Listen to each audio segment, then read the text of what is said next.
When looking for the king of podcasts, you're at the wrong channel.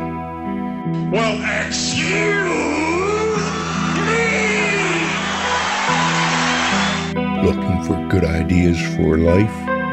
You're far from good hands. Hey, bud, what's your problem? If you think the listener is always right, you're far from the right place. Out of order! Even in the future, nothing works! Hosted by a Northeasterner by birth, but a rebel by choice. Are you threatening me? If you want a host that floats between love and madness, and we know the night is always gonna be here anyway. Thinking of you's working up my appetite, looking forward to a little afternoon delight. then play on and listen to Crazy Train Radio. All right, guys, listen to this blues riff and B. Watch me for the changes and try and keep up, okay?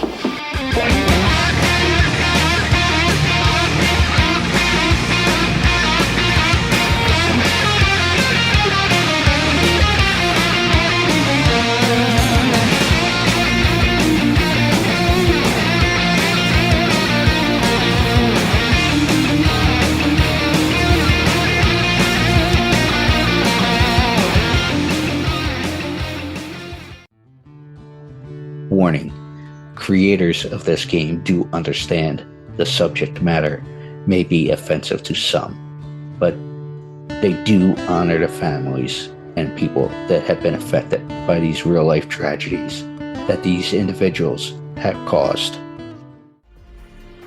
Want to play a game? Oh, yeah! Lover of true crime? Yes, yes, yes. Well, we got an interesting game for you to check out. Wow. With the mashup of influences such as horror movies, collecting cards, and RPGs. What? Led to giving birth to an incredible creation of this game, Killers, the card game. You are all my children now. This game is a collectible trading card game featuring some of the most infamous killers, with tidbits of trivia on the back of each card to help you learn some insight to each criminal. Who the hell are you? Let's not forget, during the game, cops will be chasing you and these criminals. I'm a cop, you idiot! However, check out their website listed through all social media today, which can be found under Killers, the card game. Am I on the internet? I want to play a game.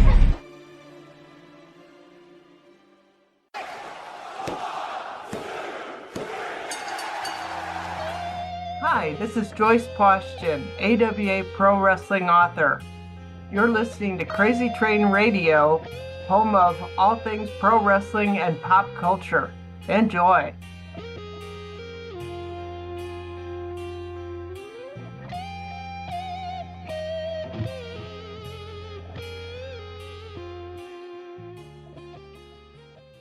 Hey folks, it's your least favorite host in the podcast world, the Croc, Jonathan Steele. And boy, do we have a good one for you today.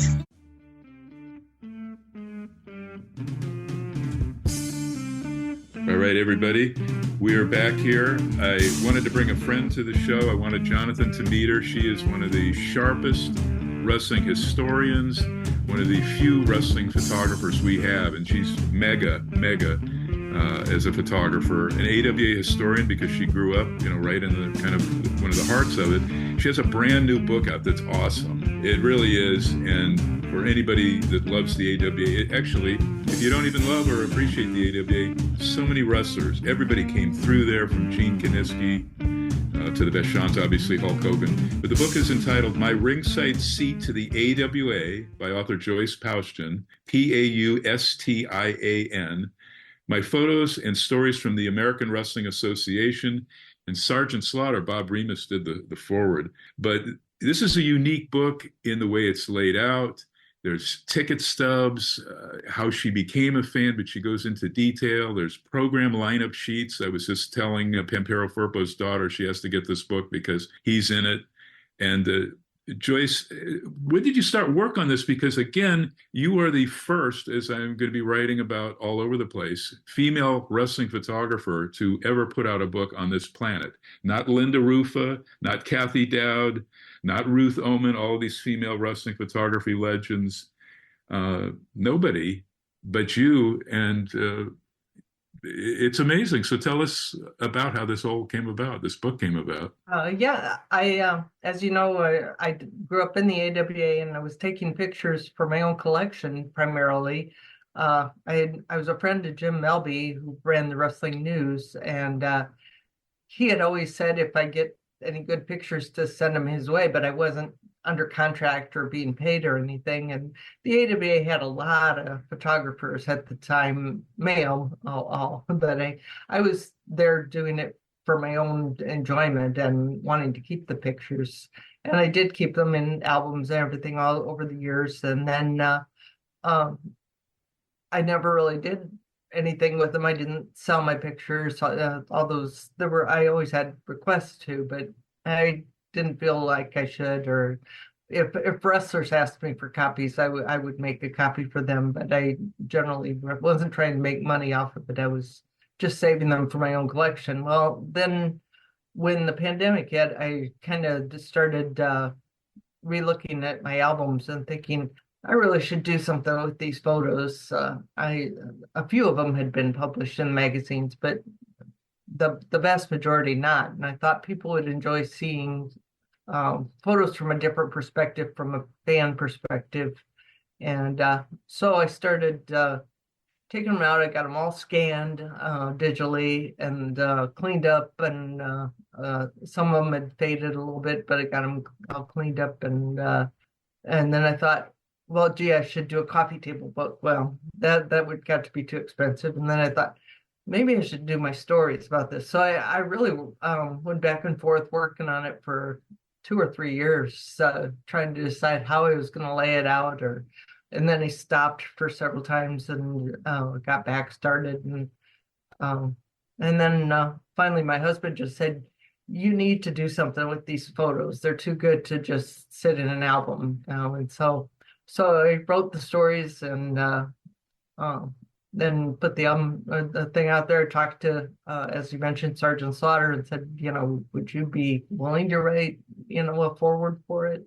Give me some credibility. And he said, of course. And Baron von Raschke gave me a blurb on it too, and it just I took off from there. I found out there were a lot of people that had fond memories of the AWA and didn't, like me, didn't buy photos, but had their own photos and just were hungry for those memories. Well, the photos are extraordinary. Backstage, everything you could want to see, tons of action. I'm going to throw to Jonathan Steele, who's king of the wrestling books and all fighting sport books and more. Jonathan. Thank you. And I should mention that once this was confirmed yesterday, I actually reached out to a newer buddy who's also from the AWA territory, and Mr. George Shire, and he gave me a nice check or PayPal payment to say nothing but nice things about Joyce. Now, I'm teasing. George said it for nothing, so. But he had ravishing things to say about you and the book and everything else like that. So, yeah, George is a great guy. Yeah, George and I go way back. We met in 1978, and as you know, he's written several AWA books. And yeah, he was a good person to keep pushing me along and saying, yeah, I think there would be a market for this, and you should do it. So. And George, he won't admit it publicly, but the books he's put together, he wrote in crayon. But yes, folks, I'm ribbing here. Yes, I got to rib George because I know he'll listen. He listens to everything and whatnot. But well, George wrote his from a different perspective. He's mostly the history of the AWA and results and things. And so mine was a little different. I wanted to talk about my experiences as a kid just being in awe of the AWA. And then, like Beck mentioned, just some of the trials and tribulations of being a woman in primarily a man's domain. Yeah, well, we'll start there then. So, what was that like being a woman in a or around a male dominated field? Um, it was hard to get taken seriously, and part of that is my own fault because I didn't have a good camera right away. I had just an Instamatic camera, and I thought that would be good enough. I was buying, tickets to Ringside, so I didn't have a place at Ringside, but I wanted to take pictures, and I didn't really know that much about photography at the time, but I worked up toward it where I took some college courses. I got a 35mm camera, and still it was hard to get in my foot in the door because some of the referees were especially in the Illinois Commission were very reluctant to have a woman at Ringside. They were concerned I'd be hurt or wouldn't get out of the way in time, and of course I wasn't allowed in the dressing rooms like some of the other photographers. And then I think there was an assumption that I wanted to do it so I could get closer to some of the guys, That whole, yeah. So, and that was not my motivation at all. It was I wanted to have pictures published in a magazine and write stories, but just didn't have the connections to do it until I really got to know Jim Melby pretty much and Mike Kretschner, mostly through the Wrestling Fans International Association at the time. Oh, I'm sorry, go ahead. They helped me. That's all I was going to say. Well, what I was going to follow up with was there eventually somebody AWA-wise that had went to bat for you to try to help you confirm your credibility?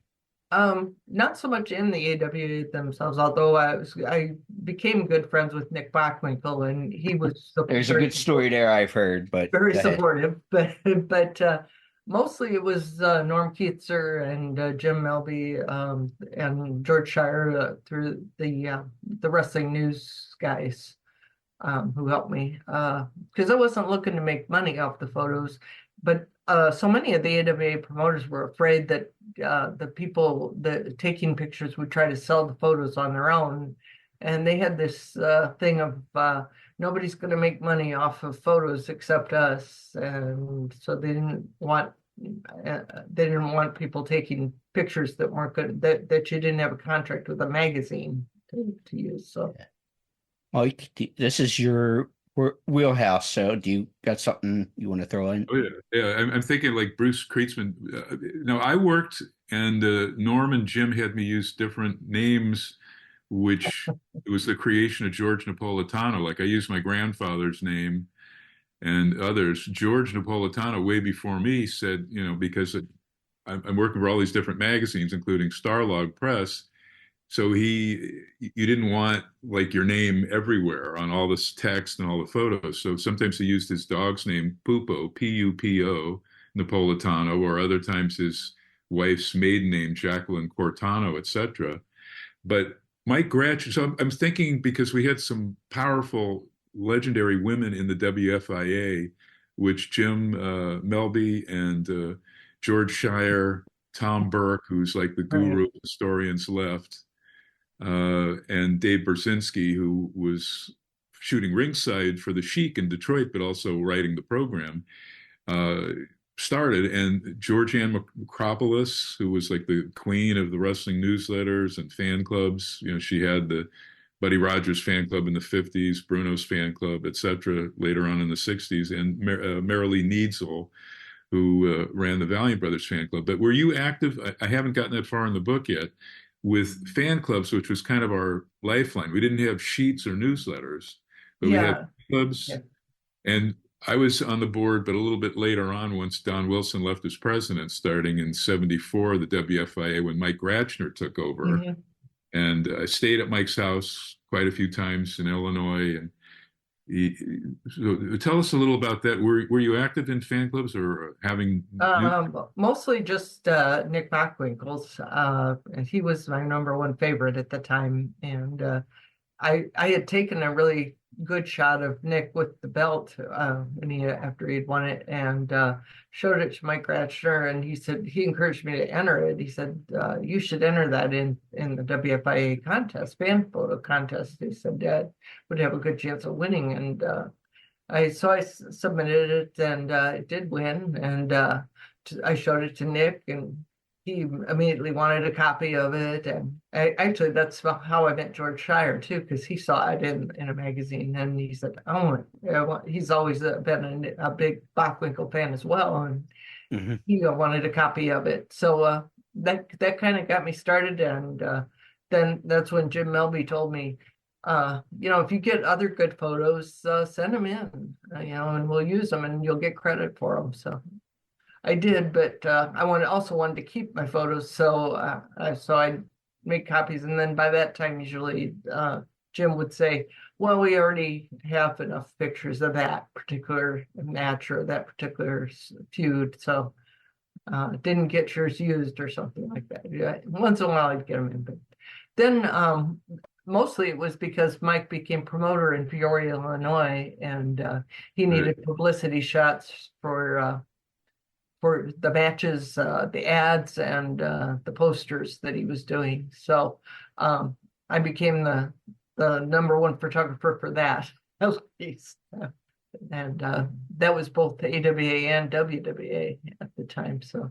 Right, because that funny story. Because I'd stay at his house, and then he would drive, or he'd let me take over, because these were long drives from Illinois through Oklahoma to St. Louis, and then we'd come back for Chicago. Probably the greatest, one of my favorite venues, as Jonathan knows, was the Chicago Amphitheater. Saw a couple of riots, insanely great fans.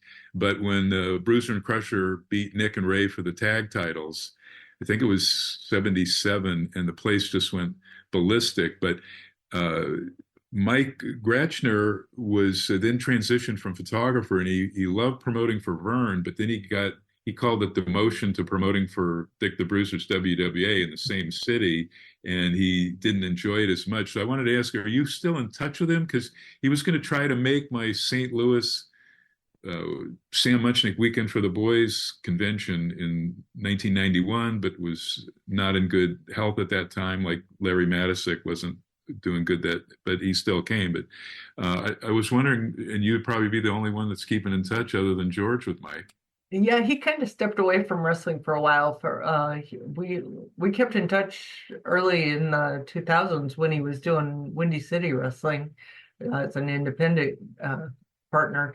But then I kind of lost touch with him for a while, and you're right, he did have some health issues for a while. But then I called him after I did this book, because I told him, I was going to mention him as a mentor or somebody that helped me get my foot in the door. And he didn't really think I needed to tell him that, but we talked on the phone, and I was going to Chicago for a sports event at the time, and so we got together for lunch. So, and he's now doing very well. He's great. In his 80s, but he's doing very well, and we had a really great time catching up.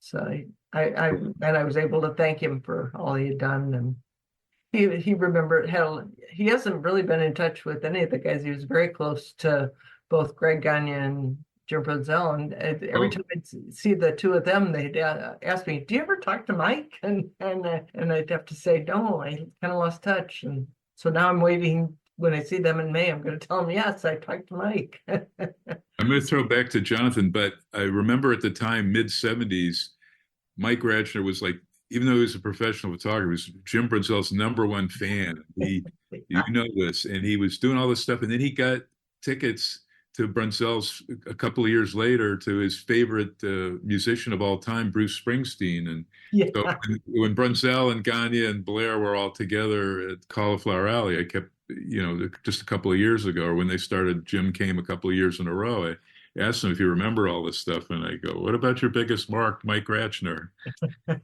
And but anyway, I'll throw back. You know what, Jonathan, you might want to ask her about. She was there, I think, the night when Vern Gagne's AWA, the original title belt, was stolen. That's correct. Well, I'll go there, then we'll go to where I was going to go. Joyce, when was the belt stolen that night, and what actually happened? Well, it was an outdoor card at the Davenport Ballpark. It was in Surprised with those folks from Iowa, but never mind. Go ahead. And I was there as a fan. This was before I started taking pictures, and it made huge news. But it was a Bockwinkel match against Vern Gagne, where Heenan was handcuffed to Larry Hennig. And the announcer had the belt, the old belt, not the inmate belt, but the old Eagle belt on the table, just the table outside the ring, and there were no guard posts, or there were police officers there, to keep fans away, but not the kind of security you see today. And there was like a split second between when the bout was over and Gagne had won, but then Heenan tried to interfere, and everybody was focused on Heenan and Hennig outside the ring, and they were trying to get them unhandcuffed, and somebody came along and jumped over the stands, and they must have had planned this, I don't know, or else it was just a hunch that they could go get it. And then they grabbed the belt and headed out the side gate of the arena and into a waiting car, as I understand it. But of course there was just mass confusion. Both Al DeRusha and Greg Gagne ran after the guys, and police officers, of course, ran after them, and they were actually even stopping every car as they went out. But apparently the guys that had taken the belt were already gone, and they were afraid they were going to just trash it. And weeks later, it turned up without the jewels, if you will, and that weren't really as valuable as the AWA would have had you believe, but still it was still a valuable, beautiful belt. And it showed up without the gems in it, and dumped in a mail chute, and with a note that said, "You've got the wrong guy, arrested." And but they did arrest the guy, and they got him because he was showing it off at a bar to people. And was his name Stan Hansen? Yeah, He destroyed the belt. Oh, there's a difference between stealing a belt and destroying a belt. I'm sorry, Stan. I never met you. I can't. No, he destroyed the belt and he sent it via like regular from Japan. Yeah, so maybe he got the idea from this guy. No, the guy's name was Tom Fennelly, and he was showing it off to his friends at a bar and said, "I beat Vern Gagne for the title, and I got the belt to prove it." And he took people out to his car and showed them the belt, and so people, some of his friends turned him in when there turned out to be a reward, and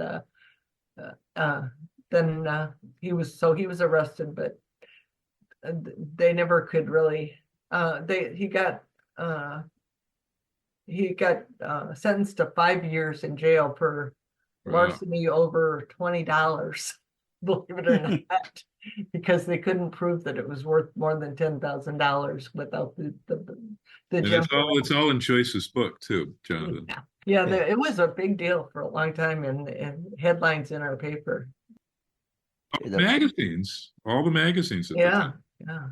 And of course, then that led to creating a new belt for Nick Bockwinkel with the inmate belt. And it was funny because Nick came on the AWA show that weekend, and I think it was like kind of a precursor to him, or pre-shadowing that he was going to win the belt that November. This was in July, I believe, and he said, as far as I'm concerned, you didn't steal Vern Gagne's belt, you stole my belt. And I think he probably had already been promised that he was going to get the belt, but so he was quite incensed that the belt had been stolen. Right. The book is My Ringside Seat to the AWA. I will put a link to Joyce's website, which you can purchase the book.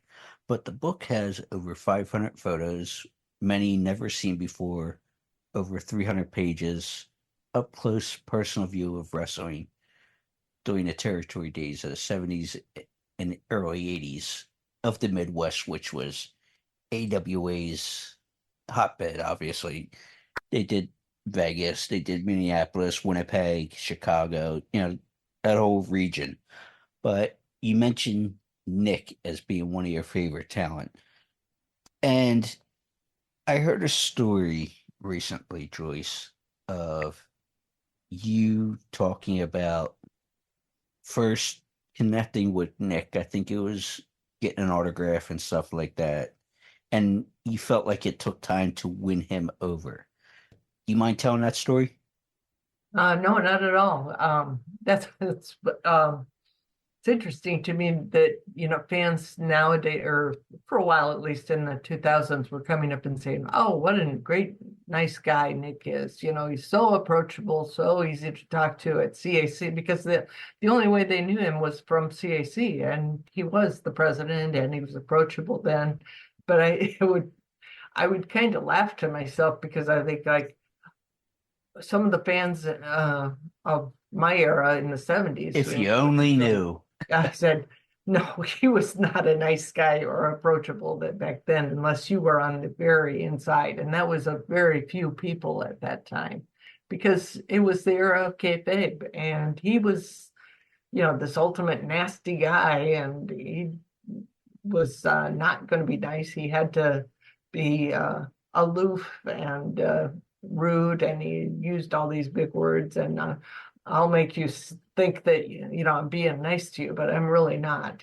So yeah, it took a long time for me to win more, and he didn't trust many people. In fact, he said that at one of our fan club conventions. He says, "I don't trust people, and I don't let many people into my world." And so I knew I was up against just a brick wall almost, but he saw me at multiple events, and eventually I would ask for enough autographs, and then he finally asked me, what do you do with all these autographs? I think he was concerned I was selling them, and I said, no, they're for my own personal collection.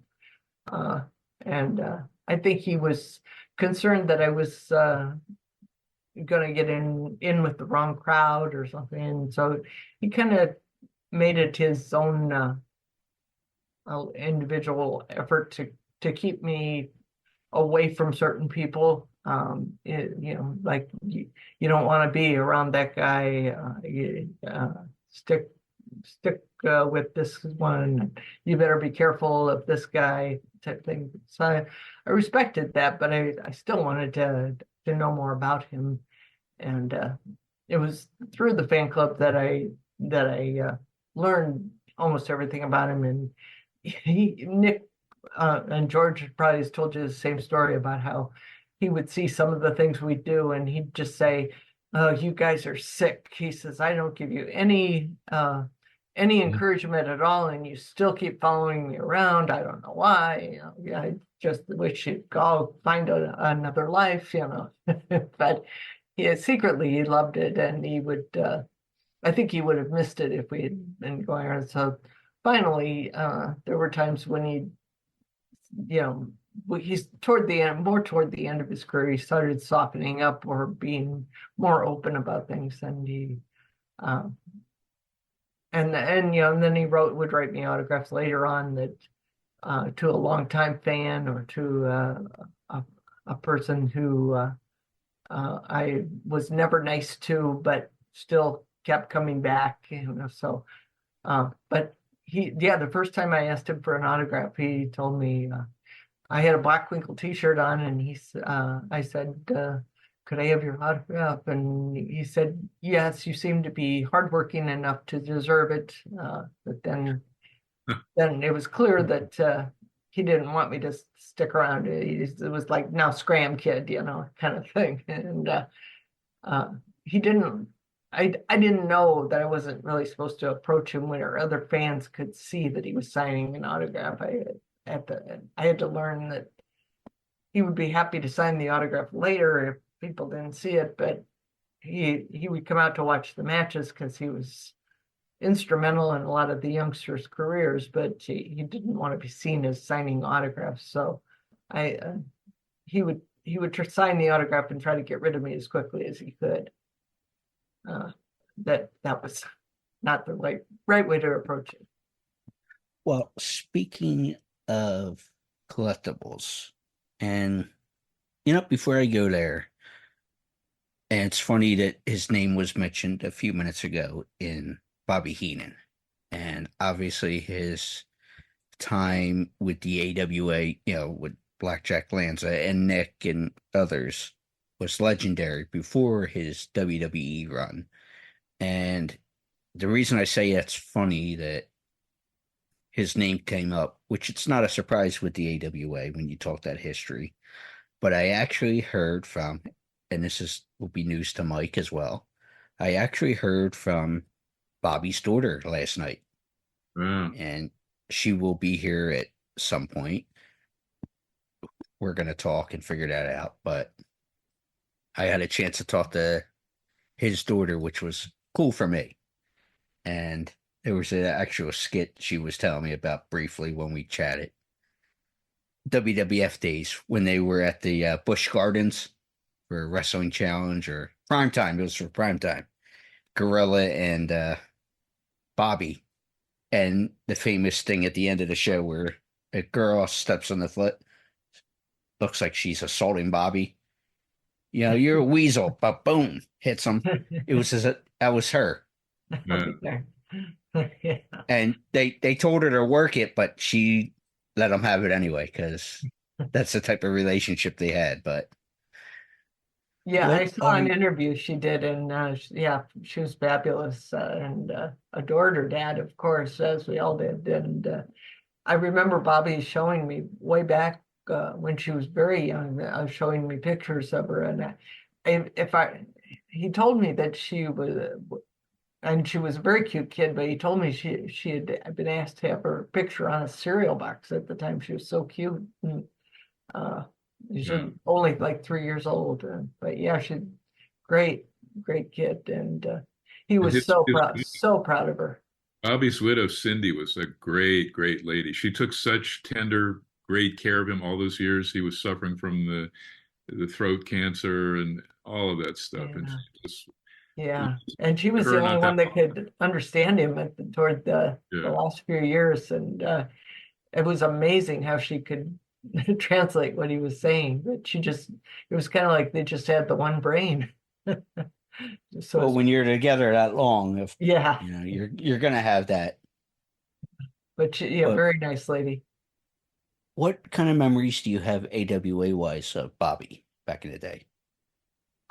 Just that he was a riot and a laugh a minute, and his interviews were just second to none.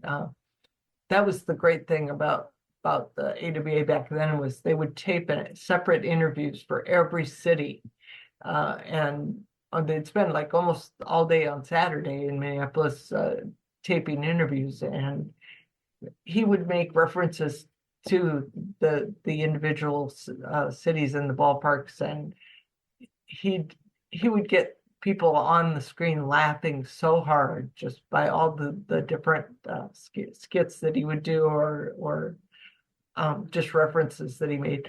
He did one that was in our local. A lot of times they would go to the local station. Tributary, whatever you want to call it, and tape a local interview with the local anchor person, so that it really had a feel. So then, but he had been in there, and he found an old bicycle, a kid's bicycle, and he came riding into Nick's interview on this little kid's bicycle. And Nick said, Sir Robert, a new mode of transportation. And he said, well, I heard that this is Greg Gagne's bike, and I heard he's going to have it at Ringside when he has to wrestle me. And as soon as he can, get out of the ring, he's going to be so scared. He's going to ride off on this bicycle. It's just classic. I mean, it sounds silly now, but Bobby was typical Bobby. Work. Yeah, just really off the cuff stuff, and that's the way he was in real life. It's just boom, boom, boom. He could say things so quickly. Well, the joke I always remember him saying about Nick, and I don't mean, this is Bobby's words, and so don't hang me by the knuppets or whatever the term would be in Yiddish, but he said you would ask Nick a question, they'd be going town to town or whatever, in between shows and, doing their thing. Bobby said, you can ask Nick a question. He'll tell you how to build a watch. That is true. Don't ask him what time it is. Yeah. Yeah, Nick constantly asking questions about everything. He wanted to know everything he could about a certain subject. He would ask me questions about my job and ad nauseum. I mean, it would just go on and on about it and ask that, and then what? And then what does to the point of why are you asking all this? And he'd talk about TV documentaries that he had seen during the week, and just talk all the time. But the funny thing was, the funniest thing I remember was once that Nick was working for the WWE, and Bobby, of course, had already been there, and they were doing tapings, and he said Nick had the toughest time keeping the earphones in his ear because they would need to reach him during the day, and Bobby had to go up to Nick and say he had the earphones in his back pocket, and he said, "Can you hear through these, Nick?" And he said, "Well, no, I took them out because And so he said, "Well, they've been trying to reach you, and you don't have them in your ear. Maybe you should keep them in your ear so when people try to reach you, you get to." And so he says, I went back and said, "Now repeat after me. Nick is a moron. Nick is a moron." And he loved Nick, but that was just Bobby's sense of humor. Oh yeah, exactly. Mike? And of course, we're talking to Joyce Paustian, Paustian, the book, My Ringside Seat to the AWA, with a foreword by Sergeant Slaughter, the Sarge. I don't think you have this in your book, but I asked each of them individually because Heenan and Miguel Alonso and Pedro Morales, I had to drive from their hotel to the venues in San Francisco and Oakland when they were with WCW. But Nick, Heenan, Ray Stevens, and Pat Patterson in Honolulu working for Ed Francis, I forget the year, 73, 72, rode on the little motor scooters, mopeds, totally naked up to the Haleakala crater, volcano crater, to see the sunrise. You do that at, it's a rite of passage in Maui. So they got off Oahu, went over to the Maui Island to do this, and they had some great classic stories. Also taking the fabulous Moolah of roller derby, 7-decade skater who used to co-host my TV show, and Banana Nose Calvello. They gave Heenan put a Mickey in Pat's drink, as Heenan told me, knocked out Pat. They put him in bed, and when he woke up, they had planted Ann Calvello in bed with him, and then Pat tells all of the rest of the guys, "Oh, that's the first and last woman I've ever slept with." So that is probably not in your book, but I was thrilled to see, because I didn't know that, Vern was instrumental in bringing Iron Sheik, Khosrow Vaziri, into the biz with Leroy McGurk, Mike's dad, tremendous promoter in the Midwest. And I'm seeing a great photo you took of him roughing. Was this before he started working as sort of a low-level baby face with his hair on? Yeah, before the Iron Sheik days. He would wrestle once in a while as Khosrow Vaziri, but he was helping out with Vern's camp that he would run every so often with Billy Robinson, and then he had been a trainer on the for the Olympic team, and yeah, then he would help out with Vern, and he would do the refereeing. I don't think he ever uh, brought the ring truck, but he did referee once in a while, and then he also would wrestle in some of the earlier bouts. But yeah, it was as Khosrow Vaziri, and then like a year later, he comes back as the Iron Sheik. I guess people have their own level of believability at that time, and the suspension of disbelief. So nobody was at that time. They weren't calling out, "Oh, I know you're Khosrow Vaziri," or anything. They just believed that he was the Iron Sheik, and they were willing to boo him then. But yeah, early on, he was a referee. Your book brought back such great memories, and the way that you have this book reminds me of the Paul Simon documentary that just had its second and last part last night. They're veering between his personal life and the present, and you do that in the book because you're right in Iowa near the Thez Tragus Museum. Did you know Mike Chapman, who started that? He's like the king of amateur history writing, and a great.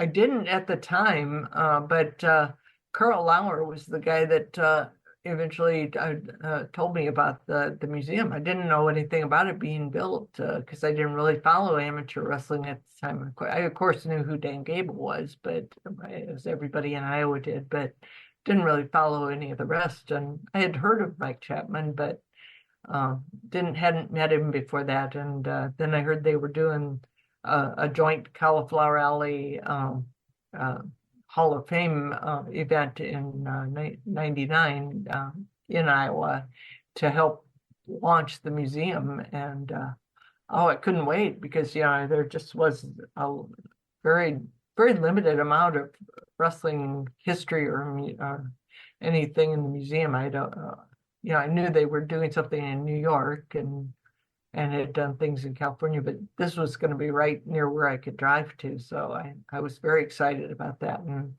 got to meet Mike, and he's super nice. And I was impressed by how much he liked the pro, the amateurs that had turned pro. I mean, he was very, very impressed by Vern and Luthez, of course, and Baron and Danny Hodge, of course.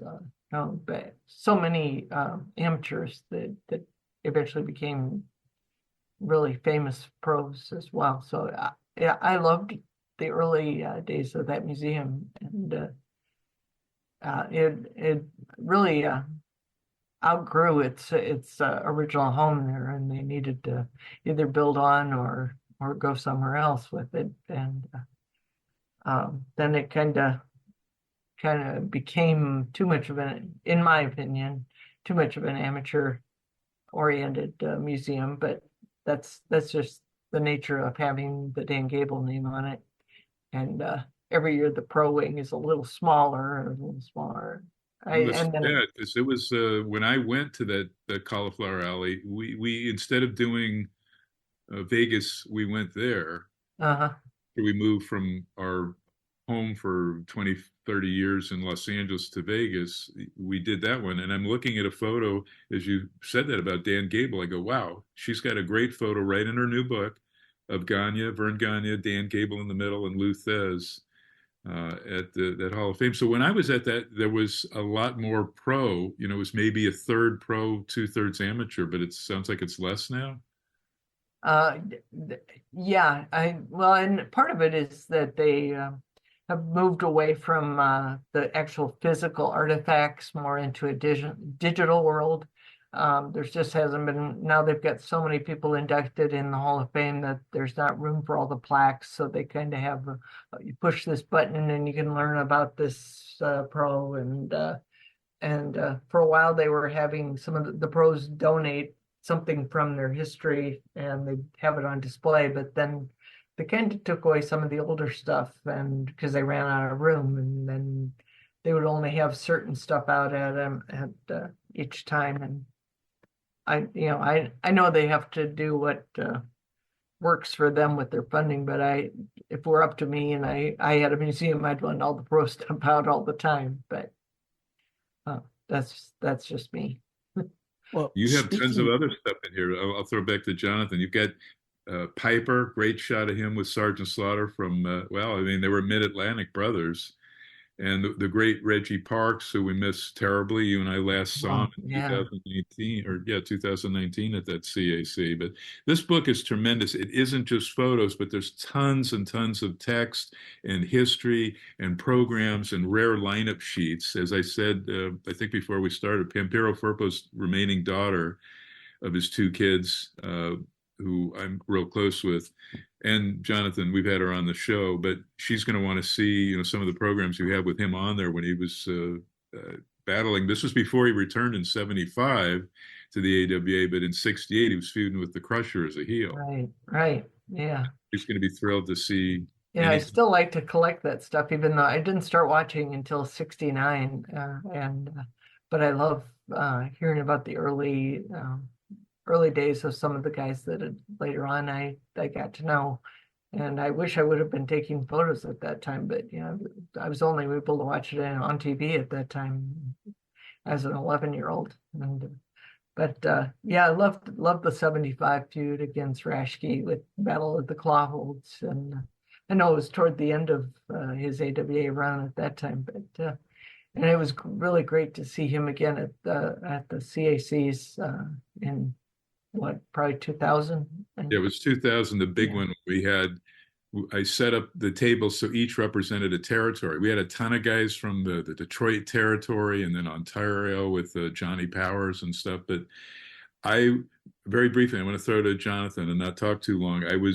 Firpo had left our LA territory, which was my home base, Los Angeles, where he was a babyface, huge babyface, teaming with Ed Carpentier, etc. He finishes a fireball angle with the Sheik in Detroit, goes and debuts back after all those years in the AWA, like a 6-year absence, in the opening match, teaming with Joe LeDuc, total legend from Montreal, and against two guys, and I flew in with them on the plane. They finished up their first stint in Tri-WF for Vince Sr., the Valiant brothers. That was the opening match. The Valiants were debuting, Firpo's returning.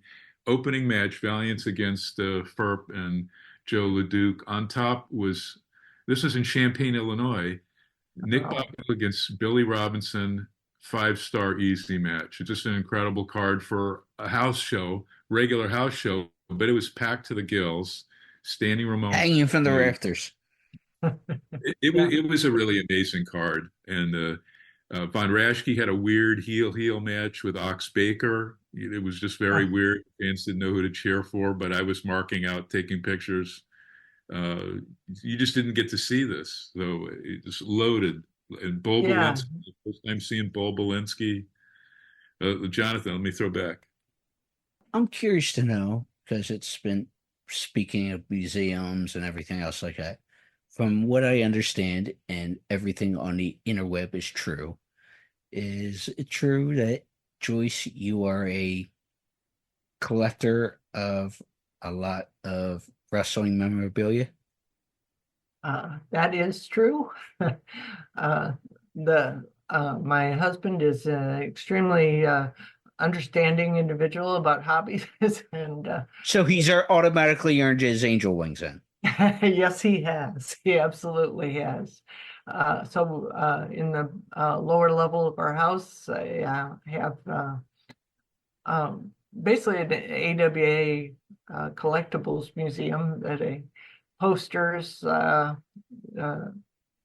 really wasn't that much AWA marketed stuff, but some of the guys like Dr. X and would do their own marketing. But I have a lot of Crusher memorabilia, like I said, posters. Some of the posters from Japan, Rashke memorabilia from some of the stuff he's marketed, and basically some of my favorites. I actually was able to bid on and obtain Greg Gagne and Jim Brunzel's trunks, which they tease me about regularly. And they did say, I better not see you trying those on, or I better not hear that your husband tried them on. I said, no, they're in a case. Don't. It's just, I guess I think that there should be a museum for this stuff. And because there isn't a place yet that I feel would treat it with the proper respect for the AWA. Actually, there is. It's my house. You should start one, Joyce. You should start one because then you know it's going to be honest and ethical. If it's honest and ethical, I'm out. We had that problem when the Buffalo, Tony Villano got out of it for a brief time and sold it all. It went to Fort Worth. I won't name the retired wrestler who took it over, but people were starting to see the stuff on eBay, and the museum had weird times. It was just a mess, and Tony Villano started feuding with this guy and decided, I guess, to restart. I don't know the status of the upstate, because where he had it, Jonathan and I would love to go up there. They had a baseball. It wasn't that far from Cooperstown, the baseball. Yeah, I think they had the right idea. I'm a little concerned that they have started partnering with the WWE on things and loaning stuff. No, that's so good. All they do is hoard stuff. That's So I've been concerned it's going to end up in a warehouse that nobody's ever going to see it then. So, and then the same way with the Iowa Museum, so much of it ended up down in the basement, and they had a flood, and I just didn't feel like it was. But that's when Mike Chapman got booted out. They were mad. He got kicked out by the own board that he put on the board. All these folks, he got kicked out of his own museum he started because they had that horrific flood and tornadoes and massive rain, and stuff sadly got ruined. And in my will, a lot of my stuff is supposed to go there, but now I'm having second thoughts about the Thez tribute. Yeah. So who started it, I think. And one last thing, I don't know if you get the Vern Gagne board game, but in 1991 at a New York Weekend of Champions convention, I'm the last guy standing bidding against Jim Cornette for this 1963 Vern Gagne board game, and I eventually gave in, but he was pissed that I made mistakes. I do have one. I'll have to leave that to you in my will if I go first there, Mike. Well, just come back on the show and then give us a tour. Jonathan probably want to see a visual tour of all your collectibles. Yeah, I see where I stand here and with Mike and stuff. I wasn't putting a will. What the hell? Well, I just met you, Jonathan. No, I'm not. That's why I said Mike. No, I'm refinessing my will and trust, so I can leave stuff to my friends.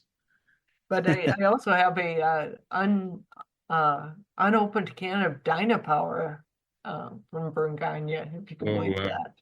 I would never open it and use it now, but that was from like the late 60s. Right. It was like a powdered drink you put in milk or so to supposedly enhance your muscles. They call those steroids.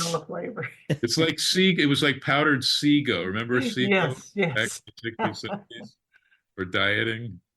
So, he was quite the marketer for himself, but there wasn't a whole lot of other stuff out there for the AWA guys. But I was lucky enough to run into a guy that used to do the printing for some of the AWA cards and posters, and I got him for a steal at the time. He was selling them at a collectible show, and now I've seen similar posters go for 10 times what I got these for. So, but to me they're priceless. I would never want to sell them. So, it just, you got to collect what you love, and you just have to know that there's got to be a plan. So I've talked to some people and said, if something happens to me, I want this to go to you and to you or something. But it's really hard to get hold of some of this stuff because it was so limited. Well, my final question is, and obviously it's been mentioned with the book, that Sergeant Slaughter did the forward and such. You mentioned you wanted to have credibility per se from an outside source on the book. But why, of all the people you've encountered through the years, why was it Sarge that you said, okay, I want you to do my forward? Pretty much because, well, there's very few AWA wrestlers still around, for one thing. If Nick had been alive and been in his right mind, I certainly would have wanted him as well. But I first met Sarge when he was being the Super Destroyer Mark II, managed by Lord Alfred Hayes in 1978, back in the AWA. So we've known each other for 45 years, and he was not, I mean, it was total kayfabe at that time, so nobody was supposed to know who he was and where he came from. He's supposed to be from Gibraltar, and but I found out he was very much a fan growing up, and that he enjoyed watching Joe Scarpello and Vern Gagne, and went through the camp, and so he knew the AWA history, and he still spoke highly of it, and had always been friends with me, and always remembered me anytime he saw me, even after he was hugely famous in the WWE and through all the different machinations of his Sergeant Slaughter image. Even when he was an Iraqi sympathizer, if you will. But he always remembered me and said, and I was looking for somebody to write the forward, and I couldn't think of anybody. I even kind of asked Greg about it, and while Greg didn't come out right out and say no, he just said, I haven't had real good luck with books. I just don't get involved in that stuff, and I don't think books really sell that much, so I really don't. Maybe someday, and when after I get done with all the Remco figures, I could come back and look at it. And I was kind of needing somebody before that. And when I asked for it, he said it'd be an honor, and I wasn't sure. I thought I'd have to push him, but he wrote it and got it to me right away. He said, "When do you need it?" And I said, "Well, by like last summer." And he wrote it out, and he said, "You can edit it how you want," but he said, I tried to put in a lot of stuff about how I remembered that we met, and so I was very pleased with how he did it, and he's always been a true gentleman, and just a real supporter to me. And he did a promo with me on it, and then ordering people to buy the book, and he's just been a real help to me on it. He always asks about it. I always wanted to talk to Sarge because I think he'd be a fun conversation. But I just want to see if Mike is paying attention here. But the name Joe Scarpo she just mentioned, who was that if fans aren't aware? Well, he was a wrestler. Wasn't he primarily enhancement? But he was helped train various guys. He was a great talent. A lot of the enhancement guys were very skilled. Their trouble sometimes was their look, or they were a little bit smaller, like Mike Pappas or someone like that. But they were still, there would be no wrestling without those kind of guys. He had been a great amateur star and had really done well in the amateur ranks, but just never really caught on because he didn't have a gimmick. But Vern always took care of him and said, you'll have a job with me for life. But the fact that it was enhancement talent, like you said, was one thing. But Sarge remembered him from the early 60s. Blair was enhancement talent. He was starting out. When he was pudgy in like 74, he was jobbing to everybody. And that footage was on Wide World of Sports of Chris Taylor defeating and bear hugging Ric Flair. Yeah.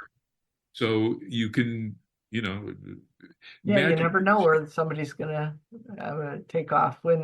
And Baron was the same way. He started out as Jim Rashke, and he'll even admit that he was a terrible interview when he first started out, but then when he became the Baron later, people didn't recognize him from before, and he was now a heel, and so they just need a gimmick sometime that people can latch onto. And I remember, sorry, Mike, go ahead. I just want to say some chapters in here that are must read. Chicago in the big time. You talk about the museum. You have a whole chapter on Kenny J, on the Baron, on AWA Legends, of course. But a lot of these big cities, Minneapolis and the Bockwinkel Brigade, which was the name of Nick's fan club, driving the boys. So I'm sure we didn't even ask you about road stories with the guys, and maybe your thoughts on why there was a scarcity of female wrestlers until first Sherry Martel. We'd get some would come in, but I don't think Vern actively ever used Moolah's talent. And Sherry and then Medusa, and then sort of it opened up a pathway, especially once Medusa then went to All Japan Women. Candy Divine and some others would come in there, and they created a women's AWA title. Yeah, what I liked about using the women, pretty much he used Vivian Vachon and Jean Antone and Kay Noble. Those were the three that I remember from when I first started watching, and it was pretty much a once a year thing because it was a novelty, and I think he thought there would be just kind of oversaturation of it if he did it very often, but he would bring in the women once a year, and it was a big deal then. Later when I remember being very impressed with both Candy Divine and Sherry Martel as being really athletic and wanting to bring a lot of credibility to the women's side. And then, I hated what happened when in the WWE when they went to more the diva side or the women that couldn't wrestle at all and just were, some basically models that, couldn't do any holds. That I liked that they were athletic and could do the holds. I would, even for a probably 2-month time, I considered, gee, I should have gone into wrestling, but I wouldn't have had the dedication or the athleticism to do it.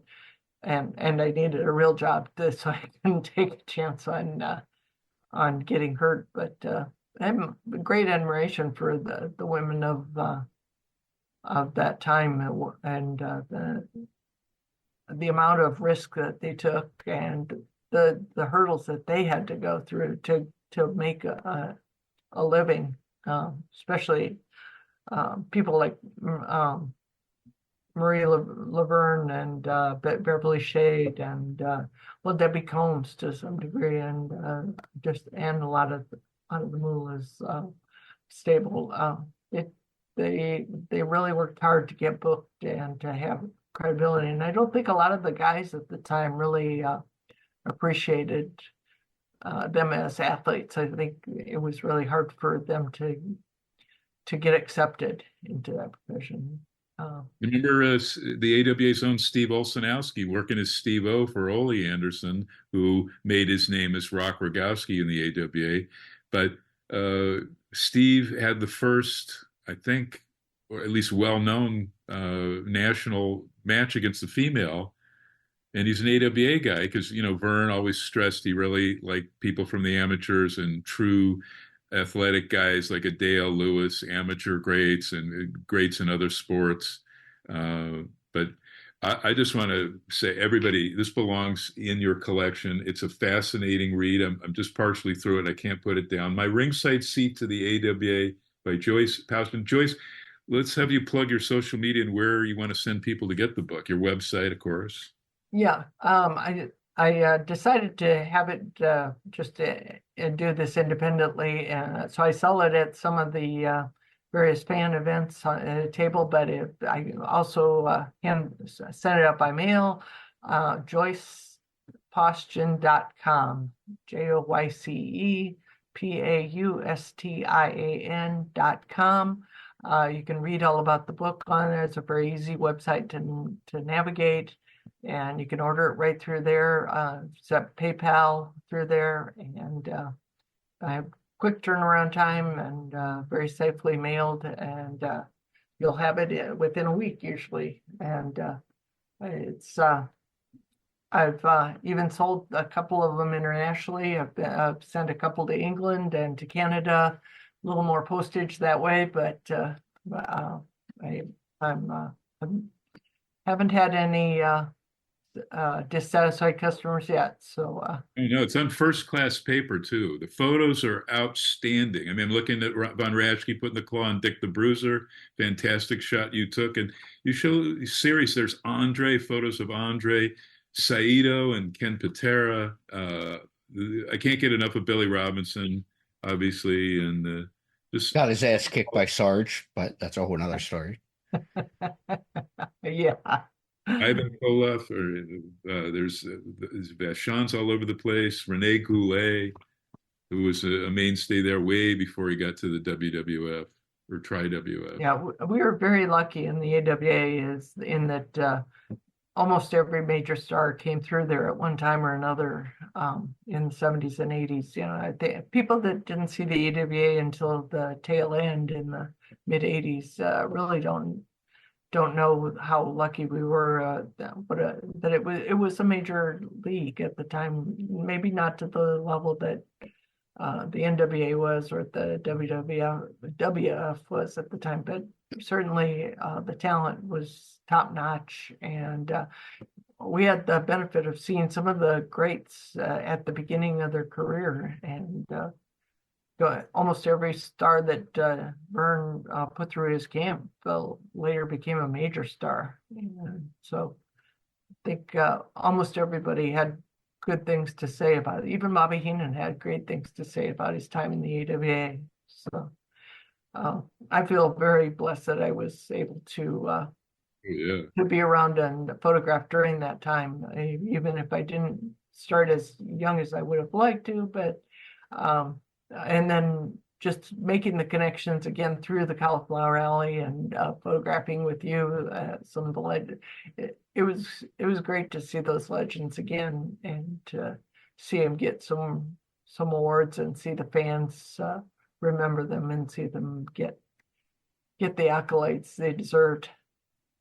Is that you with a Minolta? They've got a shot I've never seen. Yeah, it's actually a Pentax. Right on the cover there in the ring. That's me. I mean, obviously not in the ring. I was at the ring, but it was a photo that my friend Connie took, and I thought, oh, that'll make a great cover because that's the way I felt. Was like there I am down here, and these stars are just I'm in awe of all of them, and I feel really lucky that I was able to photograph them and meet so many of them. It was a great way to get to know some of them, is to say, hey, I took this picture of you, would you mind signing it? And they say, you took that picture? Where'd you get that? And I was like, can I get a copy of that? And and then we'd have a conversation, and it's like, how'd you get started taking pictures? So it was fun, and then so many of them would remember me as like, hey, have you taken any pictures of me lately? So, one last thing, we lost Butcher Paul Vachon. Yeah, loved getting up, working out with him in the 90s at Cauliflower Alley when we were still in LA, and hearing his stories of him against I forget which of the Singhs in India, but he said drawing 80,000, Dara Singh, 100,000 at another show, like in the 50s. And Paul Vachon was like a walking history book. And and so willing to talk to people at CAC, and especially in the early days. He had always had a table there and had written some early, self-published books of his own and T-shirts, and he was always so willing to sit and talk to people and play cribbage and just reminisce with fans or just tell them all about his career. Yeah. In the Dick Beyer, the Destroyer / Dr. X, trade the CAC Cribbage Championship every year. They were like swapping the belt. Yeah, it was really funny, that because I remember Dr. X and Larry Hennig having a feud in the AWA early on when they were going back and forth, and Dr. X calling Larry a frog, a toad, and ribbit, and so then seeing the two of them playing cribbage together, 40 years later, it was just funny to see like the two of them back together, and yeah, he's another Dick Byers, another one I miss greatly. What a nice guy, and what a promoter of the CAC and wrestling in general, and just all the trips around the world that he made. Yeah, great guy. He was the first wrestler to have his own variety show in Japan, where he sang and danced. Yeah, one of the collectibles that I searched for the longest was he had a Scripto-View lighter that had him as the Destroyer, and I was they had pens and lighters that they would sell in the magazines. And I thought, well, that's kind of an odd thing to market to kids, but I finally found one, and on eBay, I paid way too much for it, but I still have it at least. So, but it was one of those things that you think, this is one thing I gotta find for my collection. Let me throw back to Jonathan. Jonathan, maybe we could have Joyce back on and have her give us an actual tour in her pro wrestling museum in the basement. We can do that. We'll try to set that up. I'm not sure how good my Wi-Fi is down in the basement, but we can work on setting that up. Sounds good, Joyce. And make sure, before I say that, everybody, make sure you check the link provided. Go get a copy of Joyce's book. But Joyce, thank you so much. Happy to send it out to you. Sounds good. Thank you, Jonathan, for having me on, and thank you, Mike, for making the connection. It's been a pleasure. Congratulations. Great book.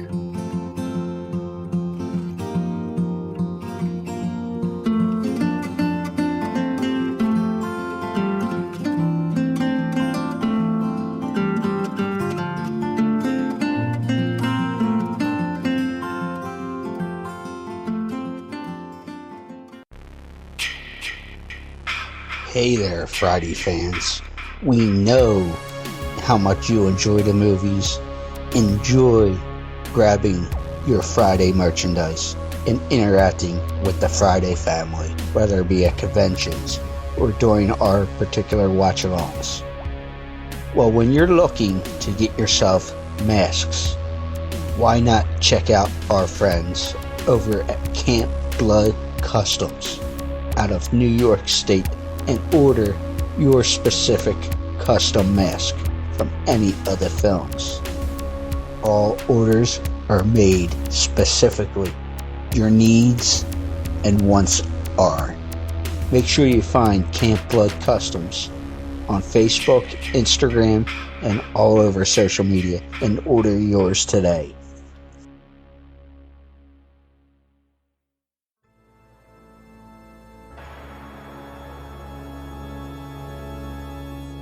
Hi, this is Adrienne Barbeau, and you're listening to Crazy Train Radio.